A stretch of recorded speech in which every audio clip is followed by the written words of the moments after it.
इगतपूर तालुक्यात मोठ्या प्रमाणात भात लागवड केली जाते आणि आज भात लागवड जवळजवळ 80-90% या ठिकाणी झालेली आहे. परंतु शेतकऱ्याला आज खऱ्या अर्थानं तातडीनं खत मारणं गरजेचं आहे. युरिया असेल किंवा दाणेदार खतं असेल हे मिळणं अतिशय गरजेचं आहे. परंतु कृषी केंद्रांवरती त्या ठिकाणी ते खतं उपलब्ध होत नाही. मिळालं तर जादा दरानं त्या ठिकाणी घ्यायची पाळी किंवा लिंकिंग पद्धत वापरते. त्याच्यात सर्वात महत्त्वाचं ते मिळतच नाही.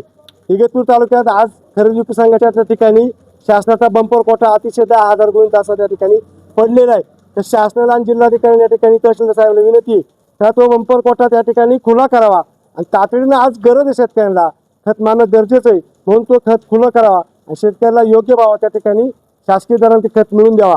आणि जे काही तालुक्यात कृषी केंद्रांकडून जे काही अडवणूक केली जाते त्याच्यावरती कृषी अधिकाऱ्यांनी तहसीलदारांनी या ठिकाणी नियंत्रण ठेवून लक्ष देऊन त्या ठिकाणी शेतकऱ्याला खत कसं मिळेल अशी या ठिकाणी करावं. या संदर्भात आम्ही राष्ट्रवादी काँग्रेसच्या सर्व पदाधिकाऱ्यांच्या वतीनं या ठिकाणी तहसीलदारांना या ठिकाणी निवेदन दिले.